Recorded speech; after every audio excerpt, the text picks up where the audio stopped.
Sadhanashri plotting and construction Buldhana शहरात plots, layout, घर, row house, flat आणि कॉम्प्लेक्स विक्रीसाठी उपलब्ध आहेत. बुकिंग सुरू आहेत. पोदार लेआउट, साधनाश्री नगर, खोंडेवाडी, जांभरुण लेआउट, श्री रामलल्ला नगर इथे बुकिंग सुरू आहेत. ऑफिस पत्ता आहे डॉक्टर लद्दड हॉस्पिटल जवळ, पार्लेवार बिल्डिंग समोर, बुलढाणा. आणि संपर्क श्री गणेश सिंग जाधव सर सातगावकर, कार्यकारी संचालक. Phone number 7385 46 66 66.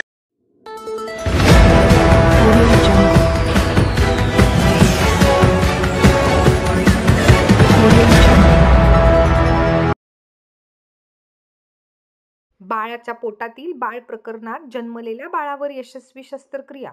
3 दिवसाच्या बाळाच्या पोटातून शस्त्रक्रिया करून काढले 2 अर्भक.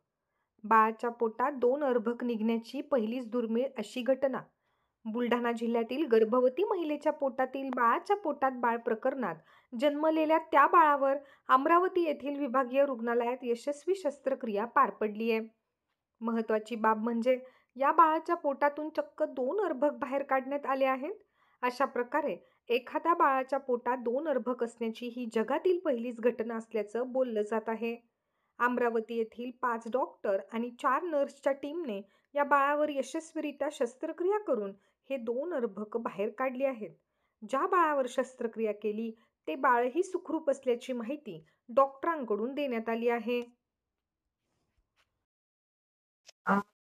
जी शस्त्रक्रिया होती ती 3 दिवसाचा बेबी आहे आणि त्याच्या बेबीच्या पोटामध्ये ट्विन्स सारखे पण जीव नसणारे अवयव होते, ज्याला हात पाय दोन्ही 2 बाळ होते आणि त्यांना हात पाय होते, डोकं नव्हतं आणि खालचा भाग शरीराचा बनलेला. ती शस्त्रक्रिया इथे सुपर स्पेशालिटी हॉस्पिटलमध्ये करण्यात आली आणि त्याला जवळपास 1-1.25 तास लागले. आणि या शस्त्रक्रियेमध्ये मी डॉक्टर उषा घसपे, डॉक्टर नवीन चौधरी, आपल्या इथे पीडियाट्रिक सर्जरी पीडियाट्रिक सर्जन.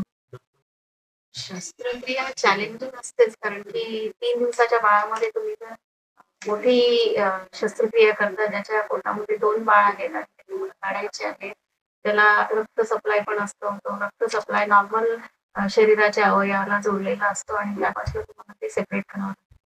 तर शस्त्रक्रिया एक तर छोटं बेबी असल्यामुळे, दुसरं त्याचे शरीरात पूर्ण मोठं बाळ असल्यामुळे आणि मोठी ट्युमर असल्यामुळे ते आपल्याला चॅलेंजिंग आहे. असं आहे की ते जेव्हा